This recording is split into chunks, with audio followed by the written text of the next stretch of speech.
ప్రభు అయిన యేసుక్రీస్తు పేరిట అందరికీ శుభములు. క్రీస్తు ప్రేమ జల్లులు అను వాక్య ధ్యాన గడియకు స్వాగతం. పాస్కా కాలంలో 3వ ఆదివారం. ఆయన రొట్టెను తీసుకుని ఆశీర్వదించి విరచి వారికి ఇచ్చెను. దానితో వారికి కనువిప్పు కలిగినది. వారు యేసును గుర్తించిరి. లూకా సువార్త 24వ అధ్యాయం 30-31 వచనాలు. యేస్వామి తమ ఇంటికి వచ్చి భోజన బల్ల వద్ద కూర్చుని రొట్టెను అందుకుని స్తోత్రాలు చెల్లించి విరచి ఇస్తే తప్ప ఆ ఇద్దరు శిష్యులు తమ ప్రభువును గుర్తింపలేకపోయారు. ఎంత ఆశ్చర్యం! అయినా ఆయన వాళ్ళకు పరాయివాడు కాదండి, వాళ్ళ బోధకుడు, వాళ్ళ ప్రభువు. వాళ్ళు ఆయనతో కలిసి చాలా కాలం జీవించారు, ఆయనతో తిన్నారు, తిరిగారు. అయినా వాళ్ళు ఆయన్ని గుర్తింపలేకపోయారట. ఇది విస్మయం కలిగించే విషయం. మరియా అని పిలిస్తే తప్ప ఎదురుగా ఉన్న తన ప్రభువును గుర్తుపట్టలేకపోయింది మగ్దల మరియా. ఆయన తన గాయాలను చూపిస్తే తప్ప శిష్యులు ఉత్థాన ప్రభువును గుర్తింపలేకపోయారు. ఇక ఇప్పుడు ఈ ఇద్దరు ఎమ్మాకు వెళుతున్న శిష్యులు ప్రభువు బల్ల వద్ద కూర్చుని రొట్టెను త్రుంచి ఇస్తే తప్ప ఆయన్ని గుర్తుపట్టలేకపోయారు. ఇది మనకు ఆశ్చర్యం కలిగించే సంగతే. నేనైతే అలా చేయనండి, ఆయన వెంటనే గుర్తుపట్టేస్తానని మనలో కొంతమంది అంటారండి. కానీ సోదరులారా, నిజంగా మనం మన ప్రభువును వెంటనే గుర్తుపట్టగలమా? గుర్తుపడుతున్నామా? దివ్యప్రసాదంలో ఉన్న ప్రభువును ఎందుకని గుర్తుపట్టలేకపోతున్నాం? దివ్యవాక్యంలో ఉన్న ప్రభువుని ఎందుకు గుర్తింపలేకపోతూ ఉన్నాం?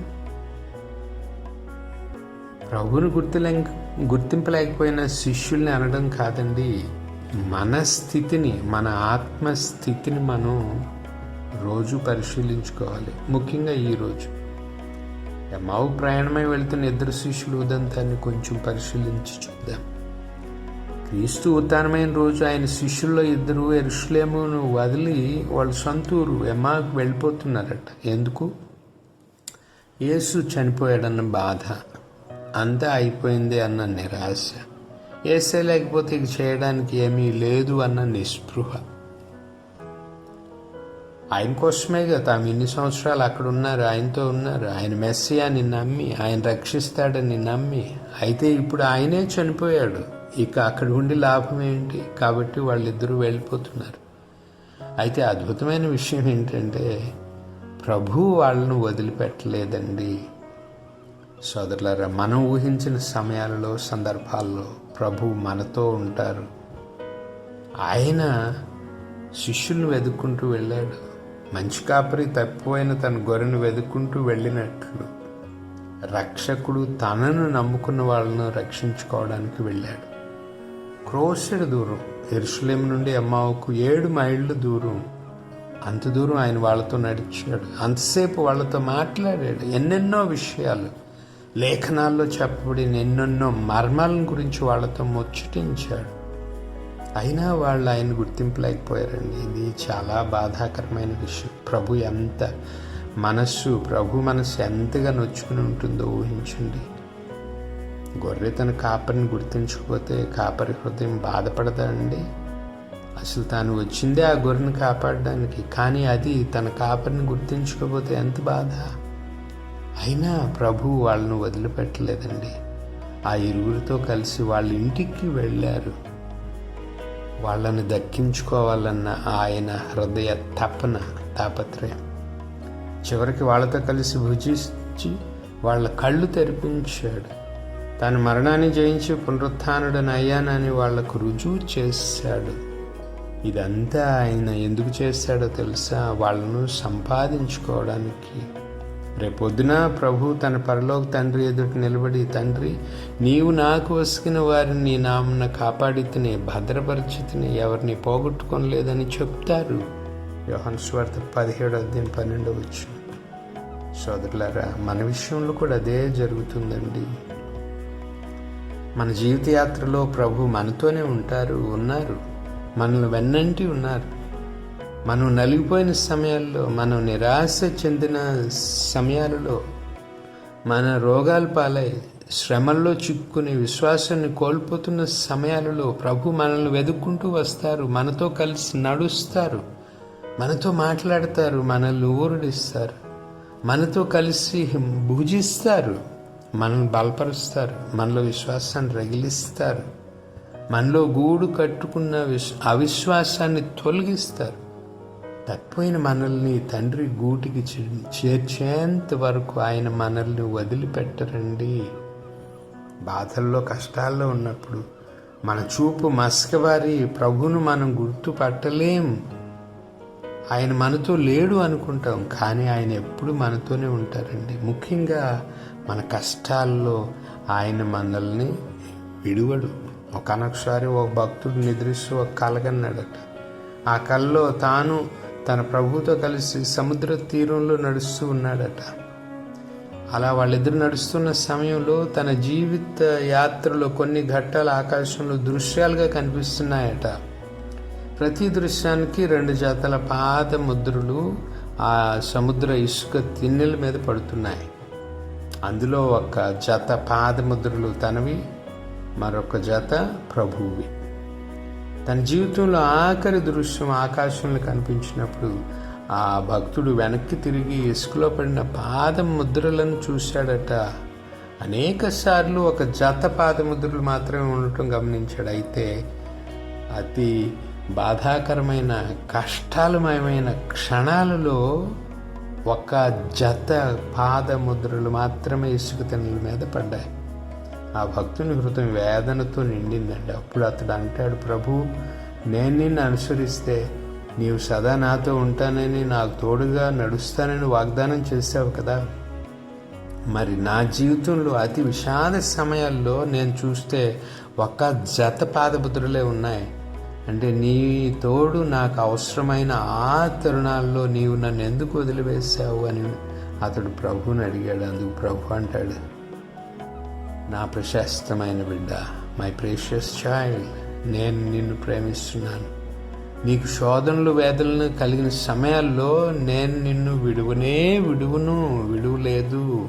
వాస్తవానికి నీవు చూచిన ఒక జత పాదముద్రలు నీవి కాదు, అవి నావి.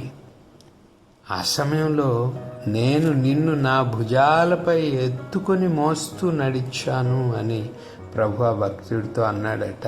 సోదరులారా, ఆయన మన ప్రభు, తప్పిపోయిన గొర్రెను వెదకి రక్షించే దేవుడు. మర్చిపోకు, ఆయన మనల్ని వదలడు. ఆ 2 శిష్యులు ఈ విషయాన్ని మర్చిపోయారండి. ఆయన తప్పిపోయిన గొర్రెను వెతికే రక్షకుడు, దేవుడు అని మర్చిపోయారు. అందుకే ఆ మంచి కాపరిని తమను వెతుక్కుంటూ వచ్చి తమతో నడుస్తూ ఉన్నా వాళ్ళు ఆయన్ని గుర్తించలేకపోయారు. మన విషయంలో అనేకసార్లు ఇట్లా జరిగి ఉంటుంది. అనుక్షణం మనల్ని అంటిపెట్టుకుని ఉన్న క్రీస్తును చూడడంలోనూ, గుర్తించడంలో, ఆయన స్వరాన్ని వినడంలో, గుర్తుపట్టడంలో మనం విఫలమై ఉంటాం. మనం ఆత్మలో మెలకువగా ఉండాలి. పరిశుద్ధ గ్రంథం చదవడానికి కూర్చున్నప్పుడు నేను చదివేది కేవలం కాగితాల మీద ముద్రించబడిన అక్షరాలను కాదు, ఆయన మాటలను చదువుతున్నా, ఆయన వాగ్దానాలను చదువుతున్నా, ప్రభు ఎప్పుడు నాతో మాట్లాడుతున్నారు అని మనం విశ్వసించాలండి. అలా విశ్వసిస్తే కనుక ఆ క్షణంలో ప్రభు స్వరాన్ని మనం వినగలం, ఆయన రూపాన్ని ఆ అక్షరంలో చూడగలం. కానీ అనేకసార్లు ఆ విశ్వాసం మనలో కొరబడుతూ ఉంది. వర్షాలు పడడం లేదని ఒక ఊళ్ళో ప్రార్థన చేయడానికి అందరూ దేవాలయానికి వెళ్ళారట. అయితే ఒక్కడు మాత్రమే గొడుగు తీసుకుని ఆలయానికి వెళ్ళాడట. అదేనండి విశ్వాసం అంటే. విశ్వాసానికి ఎంత చక్కటి నిర్వచనం ఈ మాట. సోదరులారా, ఈ దేహం జీవించాలంటే శ్వాస ఆడాలి, ఆత్మ జీవించాలంటే విశ్వాసం కావాలి. విశ్వాసం అంటే విశిష్టమైన శ్వాస అని చెప్పుకోవచ్చు. మన ఆత్మలను బ్రతికించేది ఈ విశ్వాసమే. విశ్వాసకి దేహంలో ఆరోగ్యం ఉంటుంది, మనసులో ధైర్యం ఉంటుంది, ఆత్మలో జీవం ఉంటుంది. ఆ విశ్వాసం మన హృదయాలను ఆనందంతో నింపుతుందండి. అందుకేనేమో విశ్వాసం ఉన్నవారికి ఏ వివరణ అవసరం లేదు, విశ్వాసం లేని వారికి ఏ వివరణ ఉపయోగపడదు అని భక్తుడైన థామస్ అక్వినస్ గారు అన్నారు. అటువంటి విశ్వాసం కొరవడితేనే ప్రభువును గుర్తించడంలో మనం పొరబడతాం. ఎమ్మావు గ్రామానికి వెళుతున్న ఆ 2 శిష్యులు పుట్టుడు దుఃఖంలో ఉన్నారనేది వాస్తవం. గుండె నిండా వేదన ఉంది, కళ్ళ నిండా అశ్రువులు ఉన్నాయి, మనసంతా నిరాశ ఉంది. అయితే ఇంతలో ప్రభు ఒక బాటసారిలో వచ్చి వాళ్ళతో కలిశారండి. వాళ్ళతో మాట కలిపారు. వాళ్ళ దుఃఖానికి కారణం అడిగి తెలుసుకున్నారు. అయితే ప్రభు వాళ్ళతో చెప్తున్నారండి, అది వాళ్ళు దుఃఖించాల్సిన విషయం కాదు, నిరాశ నిస్పృహలు చెందాల్సిన అవసరం లేదు అని వాళ్ళతో చెప్తూ ఉన్నారు. గమనించండి, కారుమేఘం అడ్డుపడి క్షణకాలం భానుడు కనిపించినంత మాత్రాన చింతించాల్సిన పని లేదండి. ఎందుకంటే ఆ మేఘం తొలగిపోద్ది, ప్రకాశించే భానుడు మరలా ప్రత్యక్షం అవుతాడు. ఆ మేఘపు అంచున మెరిసే కాంతి పుంజమును మనం గుర్తించాలి. రాత్రి అయ్యిందని కుమిలిపోతూ కూర్చోకూడదండి. ఎందుకంటే మళ్ళీ తెల్లవారుతుంది, సూర్యుడు ఉదయిస్తాడు, వెలుగు వస్తుంది, మన జీవితాలు మారిపోతాయి. కాబట్టి తాత్కాలిక అవరోధాలను చూచి అది అంతమని విశ్వాసి భావించకూడదు.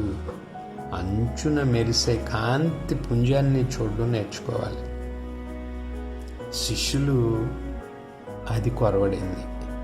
ప్రభు మరణించాడు, కానీ అది ఆయనకు అంతం కాదు. ఆయన మరణాన్ని జయిస్తాడు, తిరిగి లేస్తాడు. ఆ మాట ఆయన తన శిష్యులతో చెప్పారు.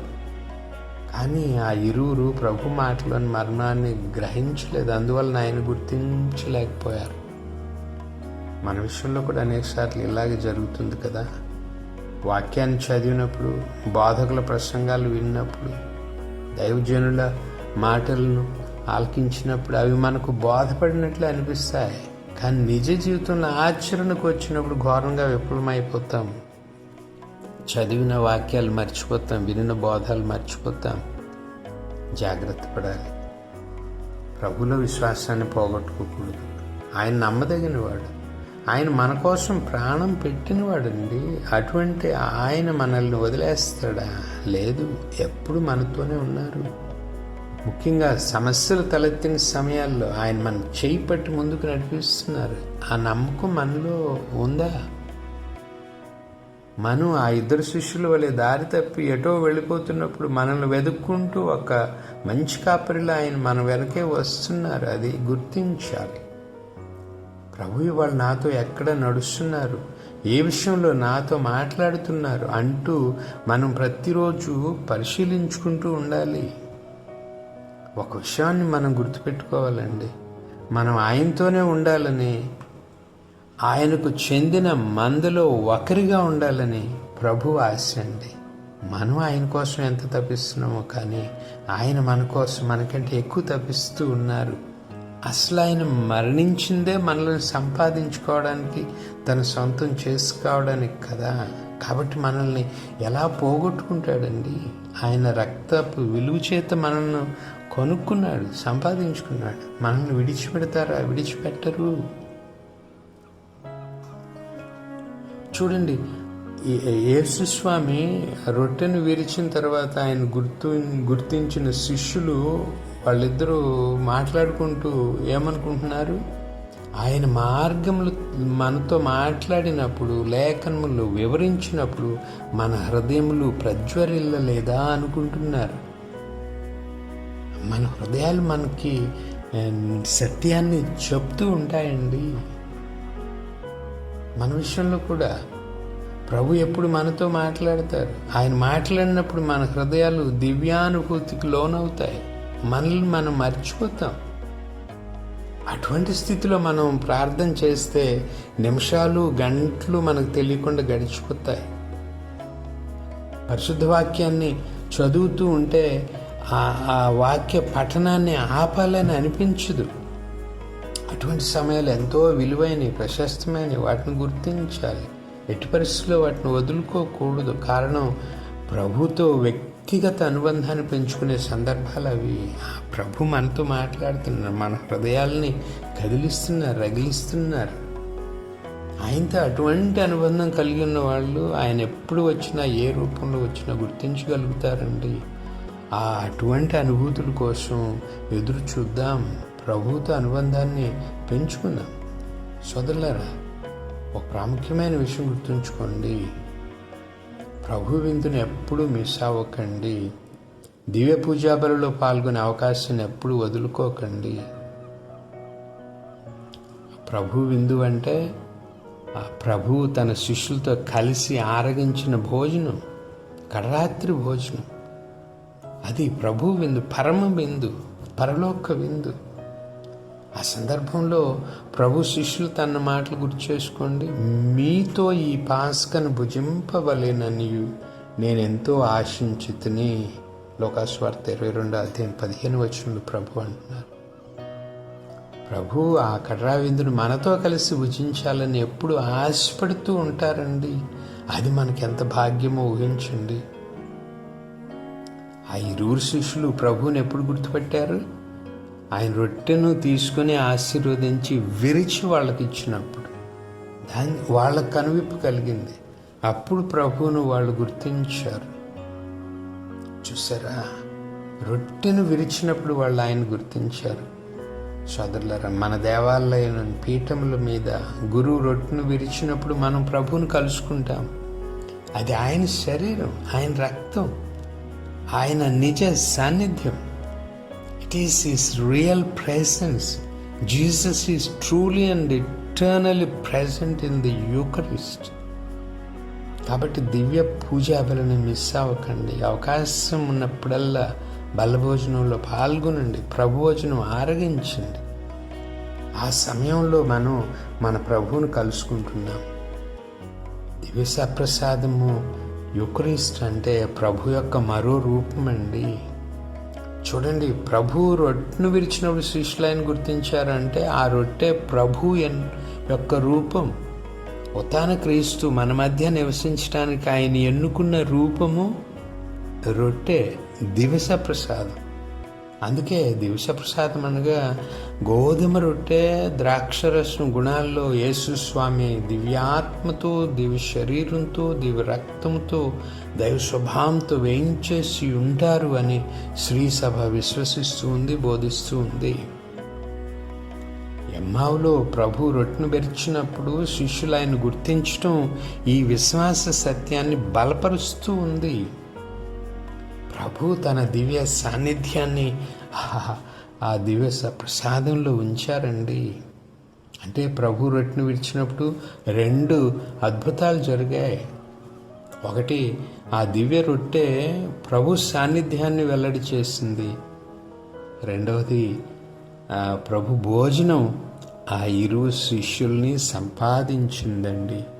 రొట్టెను విరిచినప్పుడు ప్రభువును గుర్తించిన శిష్యులు ఏం చేశారండి? అక్కడ ఉండిపోలేదు. అప్పటికప్పుడే ఆ రాత్రే బయలుదేరి యెరూషలేముకు తిరిగి వెళ్ళారు.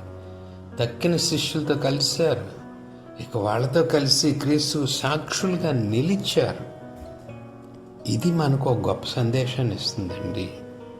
దివ్య పూజా బలిలో, దివస ప్రసాదంలో ప్రభువును కలుసుకున్న మనం ఆయన్ను మోసుకొని లోకంలోకి వెళ్ళాలి. మనం కలుసుకున్న ప్రభువును లోకానికి మనం ఇవ్వాలి. కాబట్టి సోదరులారా, మన విశ్వాసాన్ని బలపరిచి మనల్ని క్రీస్తుతో ఐక్యం చేసే దివ్య పూజా బలి విందులో పాల్గొనే అవకాశాన్ని ఎప్పుడు మనం మిస్ కాకూడదు. అలాగే మనలను వెతుక్కుంటూ వస్తూ ఉన్న మన కాపరిని కూడా మనం మిస్ కాకూడదు. ఆయన మనతో మాట్లాడతారండి, వాక్యం ద్వారా మాట్లాడతారు. పరిశుద్ధ గ్రంథాన్ని ప్రతినిత్యం పఠించటం మనం అలవాటు చేసుకోవాలి. ప్రభు మనతో మాట్లాడుతూ ఆయన లేఖనములను విప్పి అనేక విషయాలు శిష్యులకి బయలుపరిచారు. అలాగే పరిశుద్ధ గ్రంథంలో అనేక విషయాలు ప్రభు మనతో మాట్లాడతారు. మన జీవితానికి కావలసిన, మన కష్టాలకు ఆయన ఇచ్చే వాగ్దానాలని తెలియచేస్తారు. ఆ ప్రభు స్వరాన్ని దివ్య వాక్యంలో వినటం మనం అలవర్చుకోవాలి. ఇంకా అలాగే మనం కలుసుకున్న ప్రభువును, ఆయనతో మనం పంచుకున్నటువంటి అనుభూతులను లోకంతో పంచుకొని ఆ లోకాన్ని ప్రభు దగ్గరకు నడిపించాలి. ఈ లోకంలో ప్రభువుకు సాక్షులుగా జీవించాలి. చిన్న ప్రార్థన చేసుకుందాం. తలలు వంచండి. ప్రియమైన ప్రభు, మీ వాక్యాన్ని ధ్యానం చేయడానికి ఈరోజు మీరు మాకు ఇచ్చిన ఈ సమయానికే మీకు స్తోత్రాలు ప్రభు. మా అనుదిన జీవితంలో సమస్యల అలలు ఎగిసిపడి మా జీవితాలని అతలాకుతలం చేస్తున్నాయి, మమ్ము కృంగదీస్తూ ఉన్నాయి. అయితే మీరు మా దగ్గరే ఉన్నారని, ఆ సమస్యలను తొలగిస్తారనే విశ్వాసాన్ని మాలో రగిలించండి. అనేకసార్లు మేము లోకం వైపు చూచి ప్రభువా మీ నుండి దూరంగా వెళ్ళిపోతూ ఉన్నాము. కానీ ప్రతిరోజు వాక్య రూపంలో మాతో మాట్లాడుతున్న మీ స్వరాన్ని వినడానికి, దివ్య పూజా బలిలో దివ్య ప్రసాద రూపంలో మా దగ్గరకు వస్తున్న మిమ్మల్ని గుర్తించడానికి మా జ్ఞాన నేత్రాలను తెరవండి, మా విశ్వాస నేత్రాలను తెరవండి. మాకు జ్ఞానమును ఆత్మశక్తిని అనుగ్రహించండి. ఆమేన్. ప్రభు కృప మనకు సదా తోడయుండునుగాక. ఆమేన్. పితా పుత్ర పవిత్రాత్మ నామమున ఆమేన్.